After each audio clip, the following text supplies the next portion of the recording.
हथौड़ा लेके आएंगे, गड़ासा लेके आएंगे, सारे हथियार लेके आएंगे देसी, ये बिल्डिंग तोड़ कर गिरा देंगे और बहन मायावती जो है ना उसके शरीर में खाल उधड़ के भूसा भर के देश में घुमाएंगे। जमानत होनी चाहिए। अगर इसी तरीके से रहेंगे तो डॉक्टर संजय भी मारे जाएंगे जमुना निषाद के साथ। तुम अपने सर पर जिसकी टोपी लगाते हो तुम्हारी बेटी की इज्जत लूटी जाती है। उसके हिस्से को तो कुत्ते उसकी माँ जो मांस निकाल लेती है। गधा भी तुमसे अच्छा है कि अगर गधे के पीछे खड़े हो जाओ तो भी 2 लात मारता पीछे, साला दुश्मन खड़ा, पहले देख लो 2 लात लगा लो तब पीछे मुड़ जाए। आज अंडानी अंबानी के बाप के पास जहाज़ है ना, उससे पहले हमारे पुरखों के पास जहाज़ हुआ करती थी, लेकिन नाम समुद्री जहाज़ हुआ करती थी। आज के जय भीम बोलते तो जाके उनके कमरे में घुस पाते, बहन जी के नीचे बैठते तब जाके टिकट मिलता। जय समाजवाद बोलते, मैं नेताजी करते तो टिकट मिलता। 2000 आपने वो नहीं देखा होगा ना, हाथी लाठी 786 इकट्ठी हो गई। भाजपा निषाद पार्टी और अपना दल नहीं लड़ेगा, सब मिलके एनडीए लड़ रहा है। एनडीए की जीत है, एनडीए सीट भी देगी, जीत भी देगी। 2022 में हम लोगों की सरकार भी देगी। उनके चंगू मंगू जो है ना अखिलेश जी के, जो उनके सलाहकार हैं। सपा कहती है कि आप पलटू राम हैं, मतलब आप पलट जाते हैं। अखिलेश जी बुलाए चले गए, वो बुलाए थे, हम गए नहीं थे, वो बुलाए थे। उनकी ज़रूरत थी, उन लोगों को जिंदा होना था सपा बसपा को। मैं उनके लिए काम किया था, वही वोट था। 2018 में जीता। बूथ पर रहने वाला प्रदेश अध्यक्ष बनता है, चाय बेचने वाले का बेटा प्रधानमंत्री बनता, हो सकता मछुआरे का बेटा भी कभी कुछ बन जाए। एक शख्स भारतीय राजनीति में 8 साल पहले आता है और भारत और उत्तर प्रदेश में एक ऐसा अध्याय लिखता है जो बड़ी बड़ी राजनीतियों की दम फुला देता है। 2018 का समय होता है और वो शख्स अपने बेटे इंजीनियर प्रवीण निषाद को उपचुनाव लड़ाता है गोरखपुर संसदीय क्षेत्र से और वो चुनाव जीत जाता है। वो ऐसी सीट योगी आदित्यनाथ की जिन्हें सीएम बनाया जाता है और वो अपनी सीट छोड़ते हैं। वो एक ऐसी सीट जहां भारतीय जनता पार्टी अपने बुरे समय में भी वो सीट जीतती हुई आती है और वो शख्स उस सीट को निकाल ले जाता है समाजवादी पार्टी के चिन्हों से। नमस्कार, मेरा नाम है शशि भूषण तिवारी और आप इस समय उत्कर्ष पत्रिका देख रहे हैं। जिस शख्स के बारे में हमने 2 लाइन की भूमिका बनाई है वो कोई और नहीं, निषाद पार्टी के राष्ट्रीय अध्यक्ष डॉक्टर संजय निषाद जी हैं। उन्होंने 2016 में अपनी पार्टी बनाई, निषाद पार्टी। सर, पहले तो आपको भारतीय जनता पार्टी की तरफ से एमएलसी बनाए जाने पे उत्कर्ष पत्रिका की पूरी टीम की तरफ से हार्दिक शुभकामनाएं। मैं आपके चैनल को भी बहुत बहुत बधाई और शुभकामनाएं देता हूं कि जो सदियों से सताए गए लोग हैं, जिनके पास 2 जून की रोटी नहीं है, कपड़े नहीं, मकान नहीं है, उसकी एक आवाज़ है निर्बल इंडियन शोषित हमारा आमदन। उस आवाज़ को आपने अपने चैनल के माध्यम से एक प्लेटफॉर्म दिया।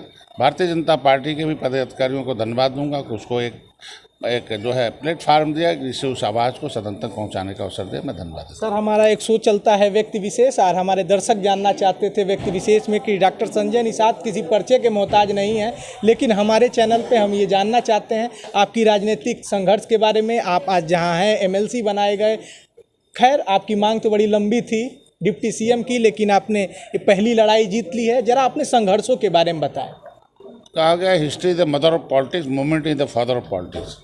राजनीति जो इतिहास होती है वो राजनीति की माँ होती है और आंदोलन उसका बाप होता है। और कहा कि political power the strong then the god power. राजनीतिक शक्ति ईश्वर की शक्ति से ज़्यादा शक्तिशाली होती है और every problem solve by the political party in the democracy. मेरा जन्म एक जंगल और एक नदी, एक ताल के किनारे, जंगल बब्बन उस गांव का नाम है।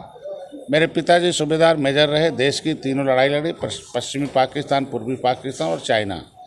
हम लोग 5 किलोमीटर पैदल जाकर प्राइमरी स्कूल में पढ़ते थे। मेरे चचा जी थे, गांव के लोग शिक्षित हो जाएं हम लोग को पैदल भेजते थे। हम लोग की एक उस ज़माने में शिक्षा बहुत मायने रखता था। कहा गया कि शिक्षा वो शेरनी की दूध है, जो पिएगा उस गरजेगा जरूर। मेरे पिताजी उस समय 4 सब्जेक्ट में डिस्टिंक्शन मार्क थे, हम लोग भी डिस्टिंक्शन मार्क वाले हैं सभी लोग। हम लोग शिक्षा को बहुत महत्व देते हैं और उस शिक्षा के क्रम में जब मैं इंटर पास किया, इलेक्ट्रोहोम्योपैथी की शिक्षा में आया। इलेक्ट्रोहोम्योपैथी शिक्षा वो विधा है कि जो पौधों के एंजाइम पर आधारित है। इमीडिएट एक्शन इस शरीर एंजाइम जिलाता है, एंजाइम है जीवन का दूसरा नाम ही एंजाइम है और उसकी कमी होने से जीवन में संकट आते हैं। उसे दे दिया जाए तो संकट खत्म हो जाते हैं। पूरा धरती का पूरा जीव ही पौधों पर आधारित है। अगर शेर भी भोजन करता है तो मांसाहारी नहीं, शाकाहारी जानवर का। ऐसी पैथी जो इटली से चली भारत में आई, और भारत में पहला आंदोलन हमारे अनिल सिन्हा जी ने किया। उन्होंने सरकार के सामने बहुत रोगी ठीक किया। उस समय सरकार ने एक शब्द लिख के कहा था कि 1953 में कि आप इस पैथी के लिए पब्लिक से मान्यता लीजिए, फिर हम सरकारी मान्यता दे देंगे, सरकारी कानून और संरक्षण देंगे। उसे हम लोगों ने पढ़ाई किया, रोगी ठीक किया और ऐतिहासिक रोगी ठीक किया। जितनी भी शिक्षा, उसमें उच्च शिक्षा हमारी एक आदत है, किसी भी सब्जेक्ट को एंड तक पढ़ो, जितना भी पढ़ना है पढ़ो। इलेक्ट्रोपैथी में दुनिया में जो भी था पढ़ाई करने का, चाहे स्वीडन से पढ़ना हो, चाहे जर्मनी से लेना हो, चाहे इटली से लेना हो, पूरे फिलीपींस से लेना हो, पूरे दुनिया के कई देशों से हम लोगों ने संपर्क किया, उसमें पौधे और दवाई मंगाया, उससे प्रैक्टिस किया और उसके असली जड़ को जाना कि ये बहुत एक अमृत पैथी है, एक पैनसिया। लेकिन उसकी कानून बनाने के लिए चक्कर काटते रहे हम लोग। पता चला कि नेताओं ने और इन पार्टियों ने इतना चक्कर कटवा दिया, तब पता चला कि supreme court is not supreme, parliament is supreme. क्योंकि सुप्रीम कोर्ट में हम लोगों ने वाई.के. सबरवाल थे चीफ जस्टिस, उसमें उनके सामने हम लोगों ने बहस किया था। उन्होंने आर्डर पास किया, लेकिन उन्होंने कहा कि सुप्रीम कोर्ट कानून नहीं बनाती, कानून पार्लियामेंट बनाती है, हमारा अधिकार यहाँ नहीं है, हम केवल निर्देश जारी कर सकते हैं। तो मैंने कहा कि जब ये पढ़ा, उन्होंने कहा, एक वकील ने कहा कि भाई supreme court is not supreme, parliament is supreme है। मतलब पार्लियामेंट कानून बनाता है और उस कानून को बनाने का पावर नेता को है, पार्टी को है, लेकिन उसका गेट पास वोटर के पास है जो गांव में है। तब पता चला कि नेता कैसे बनता है, मंत्री कैसे बनता है, जिनके पीछे हम लोग घूमते रहे, उनका प्रचार किया, चाहे राधा मोहन दास अग्रवाल रहे हों, चाहे राजेश त्रिपाठी रहे हों, उनके पीछे हम लोग गाड़ी लेके घूमते रहे। सैकड़ों हम लोगों ने बड़े बड़े सेमिनार किया। अब उसकी कहानी नहीं, कई 4 बार हमने अंतर्राष्ट्रीय कॉन्फ्रेंस किया, कई देशों के लोगों को बुलाए, लेकिन धाक के 3 पात्र है। मेरे मन में एक आया, तब तक हमारे जमुना निषाद एक मंत्री हुआ करते थे, 18 साल लड़ने के बाद चुनाव जीते और मंत्री बनाया गया। लेकिन मंत्री बनने के 1 ही महीने बाद एक लड़की की इज्जत लूटी जाती है। लूटने वाले सामंतवादी ताकतों थे। लड़की को थाने में बैठाया जाता है, FIR नहीं किया जाता, बल्कि जो इज्जत लूटने वाला है उसे सम्मान सहित घूमने की इजाज़त दी जाती है। इतना बड़ा पावर राजनीति में है। वो अगर आते हैं, वैष्णो देवी जाते हैं, वहाँ से आते हैं और लड़की के माँ बाप जो है दोनों उनके सामने अपनी पगड़ी रख देते हैं, वो जाते और थाने में गोली चल जाती है। उनके जाने से आधे घंटे पहले गोली चल जाती है। लेकिन लोकतंत्र में जिसके पास पावर है, कहते हैं ना कि हमारे पुरखे निषाद राज के हाथ में कभी पावर था, सारे लोग पाँव में थे, लेकिन ये झुआ भरोट पर पौवा का लेबल लगा के इन्हें पाँव में पहुंचा दिया। और पावर लेकर पौवा भरोट वाले पॉलिटिकली ट्रेंड होकर पार्टी का लेबल लगा के पावर में चले गए। और उन लोगों ने जमुना निषाद की वो दशा की कि जो इज्जत बचाने के चक्कर में जेल जाना पड़ा और पूरा जीवन ख़त्म हो गया। किसी तरह की जमानत हुई। हम लोग एक बार DM साहब के यहाँ गए और जब मिलने गए तो फिर यहाँ जाते रहे जेल के अंदर उनसे, मतलब थाने, मतलब यहाँ मेडिकल कॉलेज। जब मिलने जुलने वालों की संख्या बहुत बढ़ गई, वर्चस्व बढ़ता गया, तो उनका ट्रांसफ़र लखनऊ जेल में कर दी गई। फिर फ़ोन आया, डॉक्टर साहब सभी मिलने आते थे और आप नहीं आ रहे हो। मैंने कहा, देखो आप मेरे रिश्तेदार हैं, आपको मैं बाहर कर लूँगा तब मैं आऊँगा मिलने के लिए। मैं ऐसे मिलने के फ़ोटो खिंचाने के लिए बहुत दर्द है। फिर मैंने एक आंदोलन किया, उनके भाई को बुलाया, आंदोलन में बुलाया। DM के सामने नीम का पेड़ हुआ करता था, उसके नीचे मैंने एक भाषण दिया कि DM साहब, आपको जो तनख्वाह मिलती है 3 लाख रुपए, हमारी संख्या सबसे ज़्यादा है, लगभग 25% आबादी है, 4 लाख में 1 लाख रुपए तनख्वाह हमारे समाज देता है आपको। आप वकील हो, आप सबसे बड़े बुद्धिमान आदमी हो, आपकी जिम्मेदारी बनती है। मैं डॉक्टर हूँ, मैं जूरिस्प्रूडेंस और टॉक्सिकोलॉजी पढ़ा हूँ, मैं पढ़ा लिखा डॉक्टर हूँ, मैंने पोस्टमार्टम रिपोर्ट पढ़ लिया, FIR की कॉपी मेरे पास रखा है। उनके पहुंचने से आधे घंटे पहले गोली लगी है, पोस्टमार्टम रिपोर्ट का टाइम बताता है।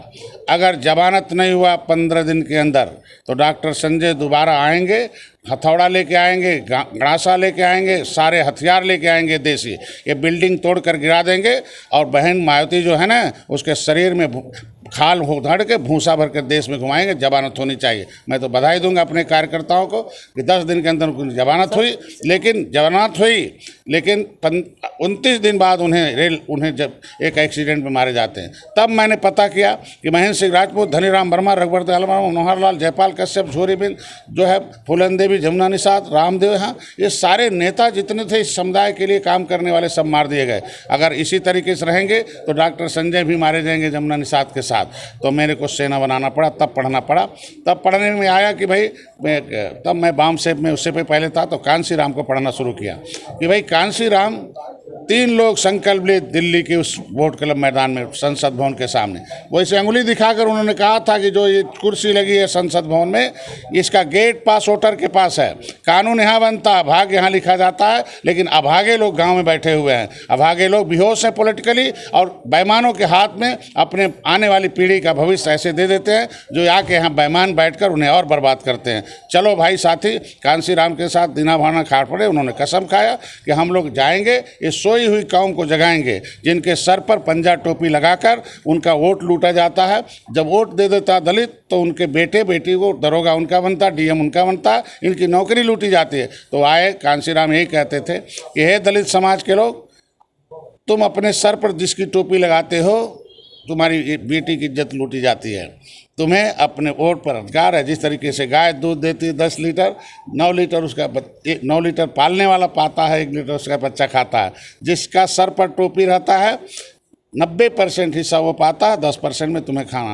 उन्होंने कहा तुमसे तो अच्छा कुत्ता है कि कुत्ते के बच्चे को छेड़ दो उसके हिस्से को तो कुत्ते को उसकी माँ जो मांस निकाल लेती। गधा भी तुमसे अच्छा है कि अगर गधे के पीछे खड़े हो जाओ तो भी 2 लात मारता पीछे, साला दुश्मन खड़ा, पहले देख लो 2 लात लगा लो तब पीछे मुड़ जाए। आज तुम्हारा दुश्मन वोट लेकर लूट रहा है, तुम्हें बर्बाद करना। क्या करना चाहिए? क्या अगर कांग्रेस की टोपी झंडा तुमने अपने मोहल्ले से फेंक दिया तो मैं लखनऊ और दिल्ली तुम्हें फेंच कर दिखा दूंगा। अगर दलदल में रहने वाला दलित समाज जिसके माँ के कोख से हरवा पैदा होते थे 1992 से पहले, लेकिन कांसी राम की उस जय भीम के नारे ने, टोपी झंडे ने आज उनका आरक्षण संविधान में लिखा हुआ लागू करा दिया। आज हाकिम पैदा होते हैं। उसी बेस पर मैंने अपने समाज को जगाया कि 18% आबादी मछुआ समुदाय की है।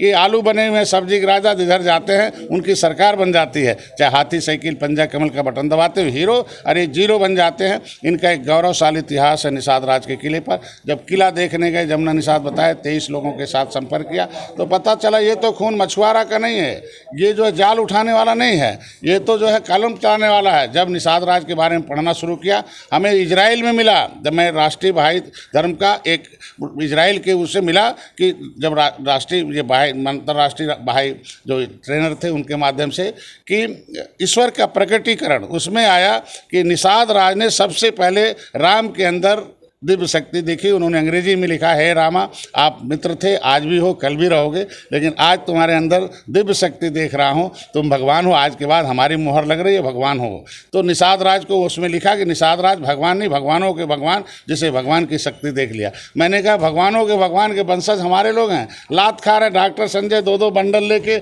सचिवालय में घूम रहे हैं, नेताओं के पीछे घूम रहे हैं। मेरे को उसी दिन गुस्सा आया, वहाँ कसम खाया कि अब निषाद राज के हाथ में जब कलम थी तो राम राज आया था। उन्होंने श्रीलंका पर राम को अपनी सेना दिया था। राम के पास कोई सेना नहीं थी, खड़ाऊ था, अकेले गए थे।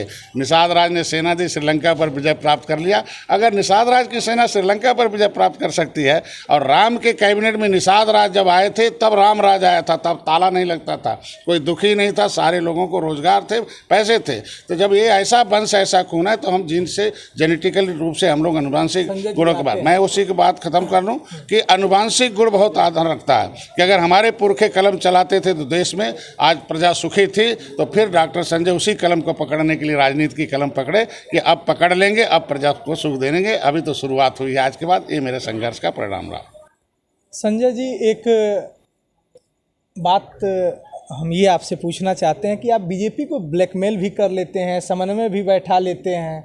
संजय निषाद ऐसे मानने वाले नेताओं में नहीं है। आप खुद शोध के विषय हैं कि जो आप कहते हैं वो करते नहीं हैं, आपको समझना असंभव है। कितनी सीटों पर बात बनी? देखो, राजनीति का कहते हैं ना कि राख तले चिंगारी रख, कुछ तो पर्देदारी रख। अमन जरूरी है, फिर भी जंग की तैयारी रख। राज का मतलब है छुपा रहा है, नीति का मतलब ऐसी पॉलिसी। ये तो हम देख लिए, अभी 1.5 घंटे से यहाँ किसी को नहीं पता है आप हैं कहाँ। तो मैं कह रहा हूँ ना कि राज का मतलब छुपा हुआ, नीति का मतलब पॉलिसी होती है। आज के दिन में इस देश को आज़ाद मेरे लोगों ने कराया। 12 अक्टूबर 1871 को हमारे लोगों ने के ऊपर क्रिमिनल कास्ट घोषित किया। पहले बाईपास नहीं था, सड़क नहीं थी, जहाज़ नहीं थी। आज अंडानी अंबानी के बाप के पास जहाज़ है ना, उससे पहले हमारे पुरखों के पास जहाज़ हुआ करती थी, लेकिन नाम समुद्री जहाज़ हुआ करती थी। तब व्यापारी थे, तब वो धन्यधान थे। नदियों से व्यापार होता था, नदियों से बदमाश आते थे, चाहे मुगल हों चाहे अंग्रेज हों। हमारे लोगों ने नदियों में उन्हें काट काट के मारा है। राम को घाट पार उतारा था, तो इन विदेशियों को, बदमाशों को, जो लुटेरे थे, उन्हें भी मौत का घाट उतारा था। तो उनको क्रिमिनल कास्ट घोषित किया, कानून बना के उजाड़ा था, तो संविधान बना। तो संविधान में मिला हुआ हिस्सा मिलना चाहिए। लेकिन 5 साल 16 दिन देश आज़ाद होने के बाद हमारे पुरखे गुलाम थे।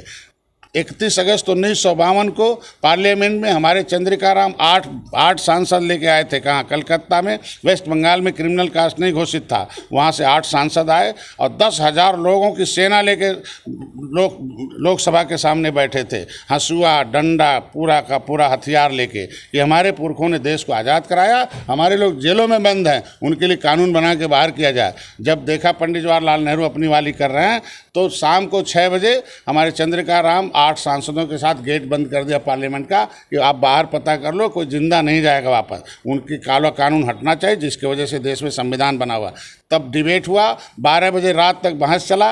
31 अगस्त 1952 को हमारे ऊपर जो काला कानून था, हमारे पुरखों के ऊपर, उस समय काला कानून था कि इंजीनियर का बेटा इंजीनियर होता। स्टीफन नामक सांसद ने ब्रिटिश पार्लियामेंट में कहा था कि डॉक्टर का बेटा डॉक्टर, इंजीनियर का बेटा इंजीनियर होता, वकील का बेटा वकील होता, नेता का बेटा नेता होता, बदमाश का बेटा बदमाश होता है। बदमाश जाति हैं मछुआरे, इनको जन्मजात अपराधी घोषित करो। हमारे लोग जब भगने लगे तो तमाम उपजातियों में बट गए। तो अंग्रेजों ने कहा कहाँ चले गए? अच्छा पता कर साले इनकी माँ के कोख में जो बेटा बच्चा होगा वो भी निषाद होगा।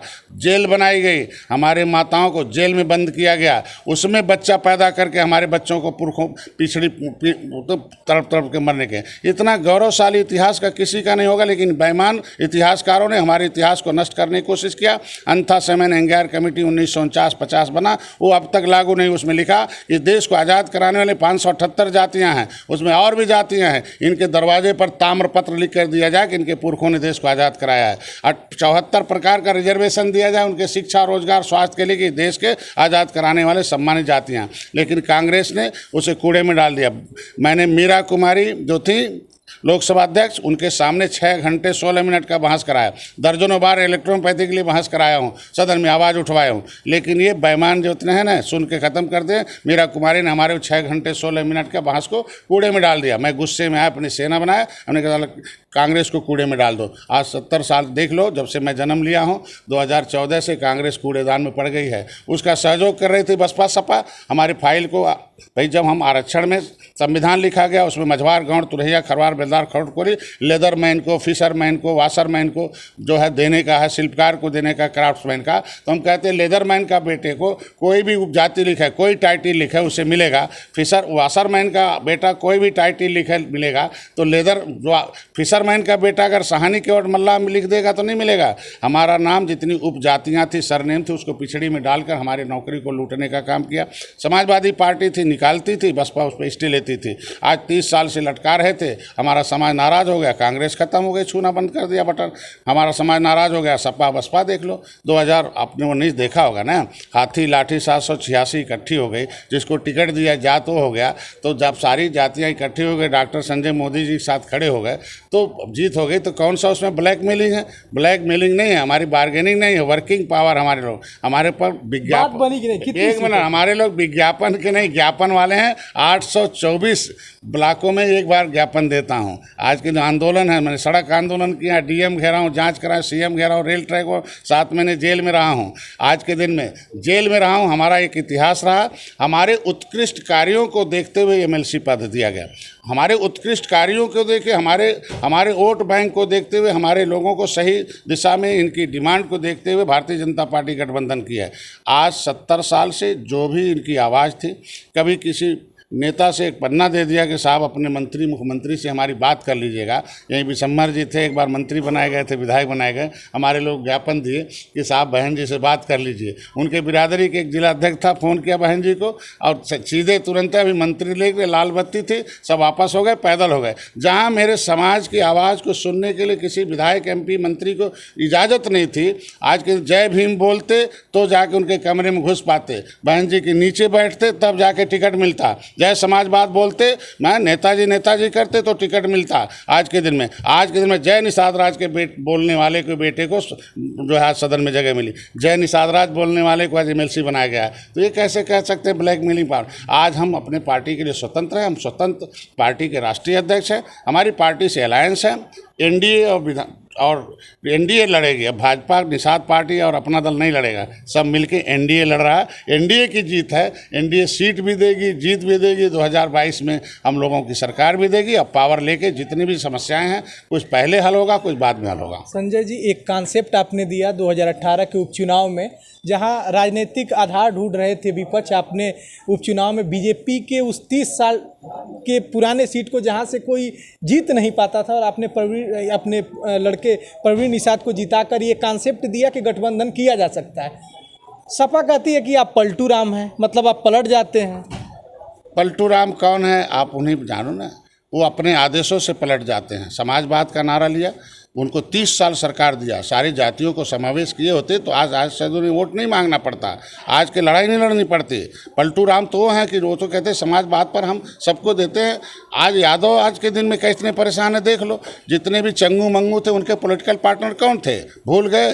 उनके पॉलिटिकल पार्टनर हो जाते हैं जब वो जीतते हैं तो अमर सिंह एंड कंपनी हो जाती है। बहुजन समाज पार्टी जीतती है तो पॉलिटिकल पार्टनर जो है सतीश मिश्रा एंड कंपनी हो जाती है। मैं कहता हूँ पॉलिटिकल पार्टनर वोटर को बनाओ ना, समाज को बनाओ, हर जाति के लोगों को अवसर दो। हम कहते हैं हमारे लिए पलटू राम हुआ है, यहाँ कहते हैं कि 17 पिछड़ी जाति अनुसूचित का हक मैं दिलाऊंगा, लेकिन जब सुप्रीम कोर्ट में बयान देना होता प्रजापति महासंघ का कि वो डिमांड करती प्रजापति महासंघ कि हमें अनुसूचित जाति का जो हक है वो दिया जाए, हमें निकाल दिया पिछड़ी जात से, तो आज के दिन में वो केंद्र सरकार और उत्तर प्रदेश को नोटिस जारी करती है। केंद्र कहती है कि भैया ये मामला राज्य सरकार का है कि कौन SC होगा कौन OBC होगा। वहाँ ये एफिडेविट दे देते हैं कि 17 पिछड़ी जाति अनुसूचित जाति के हकदार नहीं है। तो पलटू राम कौन है? बहन फूलन देवी को बाहर निकालते हैं, बहन फूलन देवी मारी जाती हैं। आवाज़ जो है रामविलास पासवान जांच की मांग करते हैं, मुलायम सिंह क्यों नहीं जांच की मांग करते हैं? आज उसकी जो माँ भूखों मर रही है। मैं इंजीनियर प्रवीण निषाद का बाप हूँ, मेरी मैडम उनकी माँ है,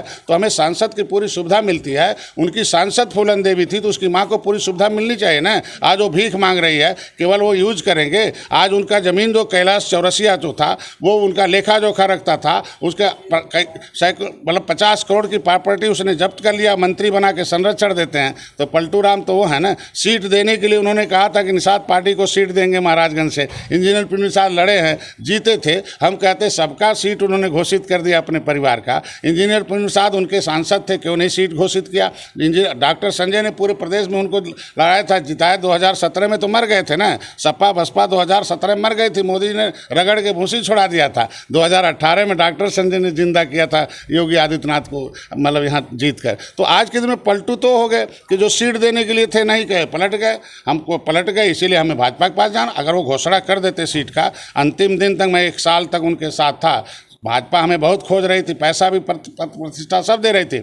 मैंने एक साथ था, मैंने कहा नहीं, जिसके साथ दोस्ती करते पूरा करते हैं। अंतिम दिन में 8 दिन रह गया, 12 दिन चुनाव का, और घोषणा नहीं किया। हम कहते हम लोग खराब थे। हम कहते फूलपुर में जो है मौर्या को जिसने हराया था नागेंद्र पटेल का, उसको क्यों नहीं टिकट दे दिया? उनके चंगू मंगू जो है ना अखिलेश जी के, जो उनके सलाहकार हैं, वो इलेक्टेड नहीं है, सेलेक्टेड नहीं है। वो इलेक्टेड नहीं है, वो सेलेक्टेड लोग हैं। धन देकर MLC बन गए, कुछ बन गए, वो सलाह है। तो सेलेक्टेड लोग सलाहकार हों तब जा होगा। हम पलटू राम अपने समस्याओं के लिए, अपने समाज के हितों की रक्षा के लिए इस 2 जून की रोटी जो हड़प लिए हैं, जिनके घर भोजन कपड़ा जो हड़प लिए हैं, उनको ख़त्म करने के लिए इन्हें 2 जून की रोटी मिले, इन्हें कपड़ा मिले, इन्हें जो है न्याय मिले, इनका घर मिले, इस सब समाज के लिए शिक्षा मिले। उसके लिए हमें कितनों भी पलटू मारना पड़ेगा, वो पलटने के लिए हम तैयार हैं, और किसी के साथ गठबंधन करने के लिए हम तैयार। संजय जी, ये तो सही बात है कि अगर निषाद के लिए हक हुकूक की बात, अगर मुद्दों की बात तेजी से और आंदोलन भी करना हुआ तो डॉक्टर संजय निषाद पीछे नहीं हटे। विपक्ष का आरोप है कि अपने लड़के प्रवीण निषाद को आपने सांसद बनवा दिया। डिप्टी सीएम तो खैर अभी दूर की बात है, बीजेपी 22 में आएगी, आप एमएलसी बन गए और किसी को आगे नहीं आने देते हैं। दूसरा सवाल भी पूछ लेते हैं, सन ऑफ मल्लाह मुकेश सहनी आ रहे, डर नहीं लगता? एक सवाल पूरा का पूरा जवाब, अधूरा ज्ञान खतरनाक होता है, इसीलिए आज के दिन में बर्बादी का घर है। आप बोलो कि जब मैं रेल ट्रैक आंदोलन किया गोरखपुर में 7 जून 2015 को, हमारे 50,000 लोग आए थे, इनके वोटर थे ना, इन्होंने इनकी सरकार बनाई थी ना। रेल तो दिल्ली सरकार की थी ना, हम तो दिल्ली के खिलाफ आंदोलन कर रहे थे। इन्हें हमारे लिए क्या दर्द था कि वो गोली चलवा दिया, हमारा भाई मारा गया, पॉलीथीन में लपेट के घिराते हुए ले गए, हम लोग खोजते रहे, अगर अस्पताल में भर्ती कर दिया होता जब 302 का उल्टे मुलजिम लगा दिया। इतने अधिकारी बेलगाम थे कि वायरल हुआ वीडियो, मेरी गाड़ी फूंकी गई, 30,000 लोगों के सामने पुलिस ने गोली मारी, मेरे पास 156(3) दाखिल कर दिया, कोर्ट ने उनके खिलाफ FIR कर दिया कि भाई नहीं एसपी इन लोगों ने गोली मारी सरकारी आदमी ने, 302 का मुलजिम है, उल्टा 302 का हमें फंसा दिया, तो गलत है ना। इस तरीके का काम नहीं करना। रहा इंजीनियर प्रवीण निषाद का, वकील हैं, डॉक्टर संजय वकील हैं, किसी भी समस्याओं के समाधान के लिए संविधान में वकील की ज़रूरत होती है, न्यायालय में वकील की ज़रूरत होती है, आपको जो है कार्यपालिका में, न्यायपालिका में, हर जगह वकील की ज़रूरत होती है। अब तक जितने वकील थे वो भाड़े के वकील थे, चाहे सपा में, चाहे बसपा में, चाहे भाजपा में, कांग्रेस में, ये भाड़े के वकील थे। तो जितना भाड़ा मिला, भाड़ा दे दिया सपा ने, तो उनकी बात बोलते थे, कभी समाज की बात नहीं बोला। जिसका लिया, जिसके टिकट लिया, उनके भाड़े के लिए काम किया, अपने समाज का टिकट लिया, इनके लिए कोई आवाज़ नहीं उठाया। हम अखाड़े के पहलवान हैं, इंजीनियर प्रवीण निषाद, डॉक्टर संजय अखाड़े के पहलवान हैं, अनुभव है, 13 किताबें लिखा है, लंबे समय तक उन्होंने अनुभव लिया है। हम डॉक्टर संजय एक राष्ट्रीय अध्यक्ष भले हैं, लेकिन हमारे यहाँ एक पार्टी जो है ये लोक प्रतिनिधित्व के अंदर रजिस्टर्ड है, उसमें एक एग्जीक्यूटिव कमेटी है, वो एग्जीक्यूटिव कमेटी निर्णय लेती है। वो एग्जीक्यूटिव कमेटी निर्णय लिया, पार्टी बना दिया। एग्जीक्यूटिव कमेटी निर्णय 2017 में चुनाव लड़ा, सब हार गए। एक विधायक मेरा ओपन हमारे जो है विजय मिश्रा जी, सब एग्जीक्यूटिव कमेटी निर्णय लिया कि हर बिरादरी को लगाना। एग्जीक्यूटिव कमेटी निर्णय 2018 में अवसर आया, अखिलेश जी बुलाए, चले गए। वो बुलाए थे, हम गए नहीं थे, वो बुलाए थे, उनकी ज़रूरत थी, उन लोगों को जिंदा होना था, सपा और बसपा को, मैं उनके लिए काम किया था। वही वोट था, 2018 में जीता, वही वोट, वही कैंडिडेट जब 2019 में था, क्यों नहीं जीत गए? वहाँ तो मैं नहीं लड़ रहा था ना, हम कहते मैं खड़ा हो गया मोदी के साथ, तो चले आए। तो आज के दिन में कथनी करनी में अंतर। इंजीनियर प्रवीण निषाद वकील हैं, एग्जीक्यूटिव कमेटी ने अपना वकील नियुक्त करके भेजा।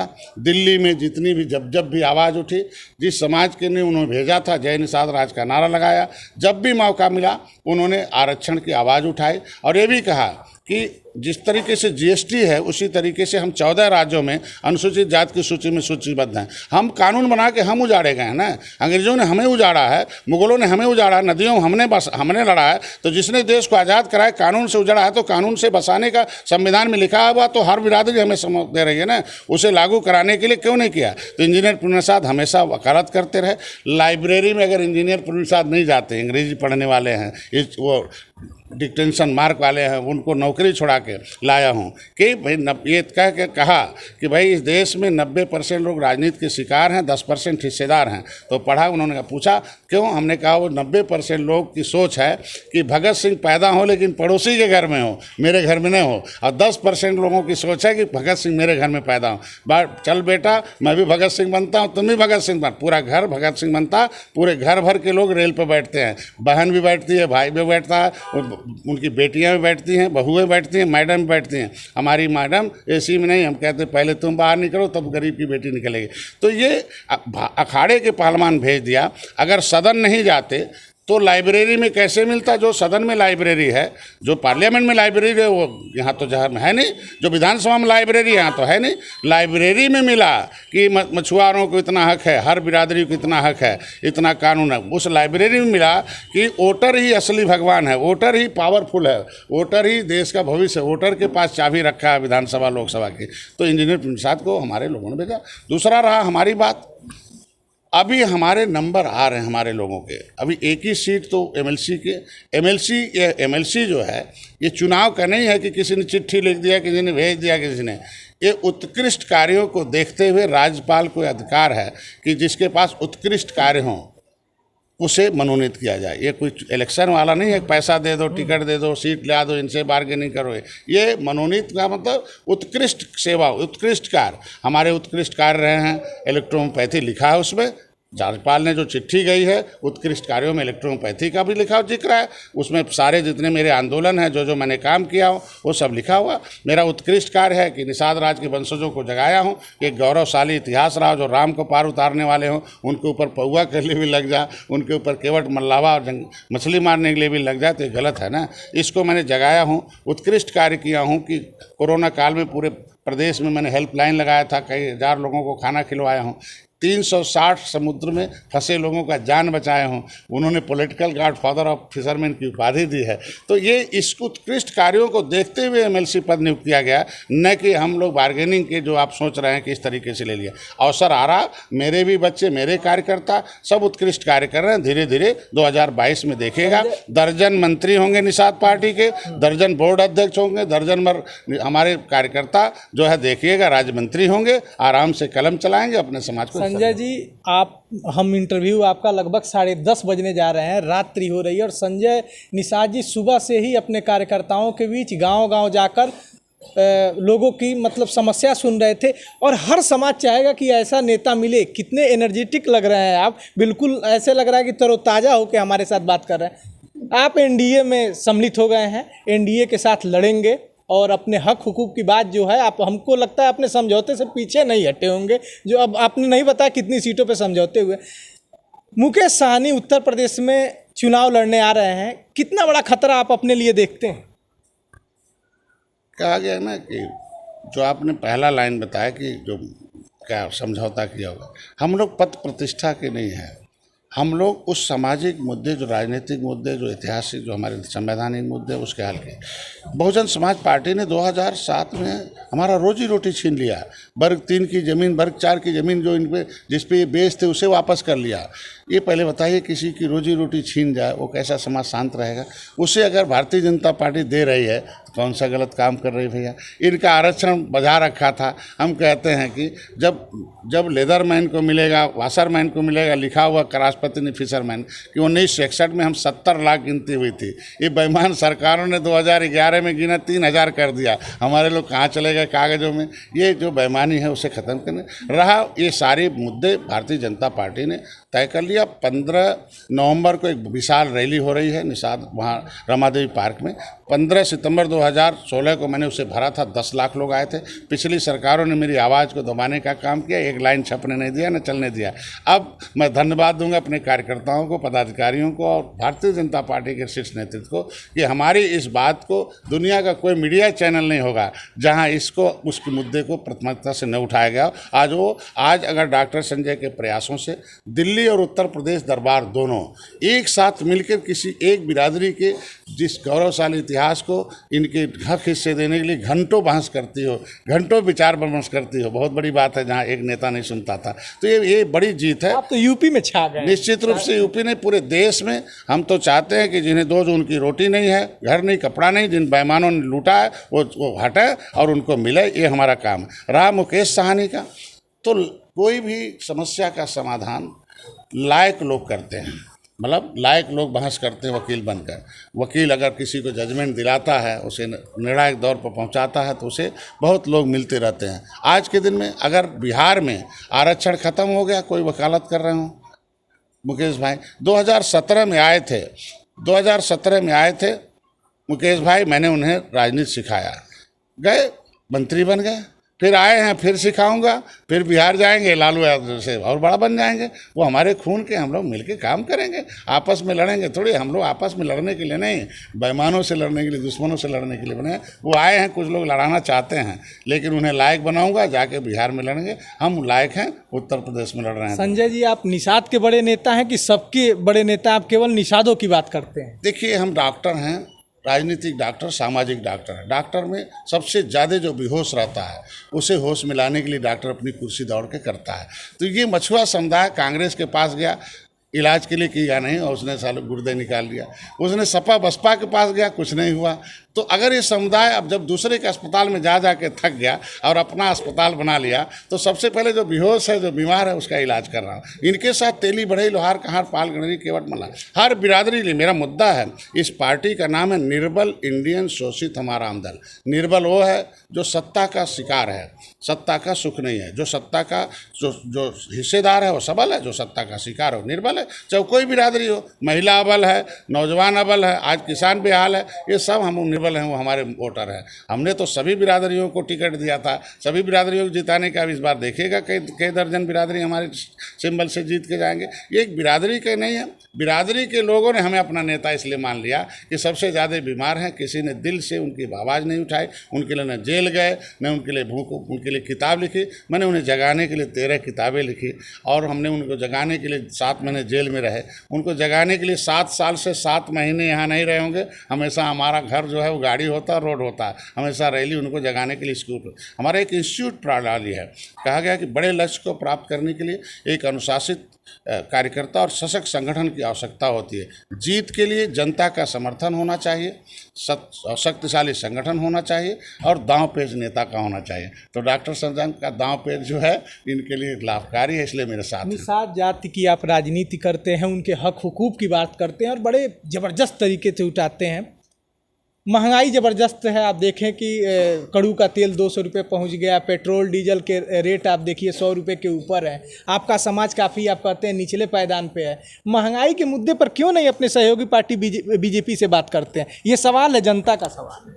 देखिए, आपने जो कहा एक जातियों का, लोहिया ने कहा था कि देश में क्रांति वही करता जो अपनी जाति का नेता हो। जाति आए, वो एक जाति के लोग पहले आते हैं, उसके बाद दूसरी जाति उनके साथ आती है।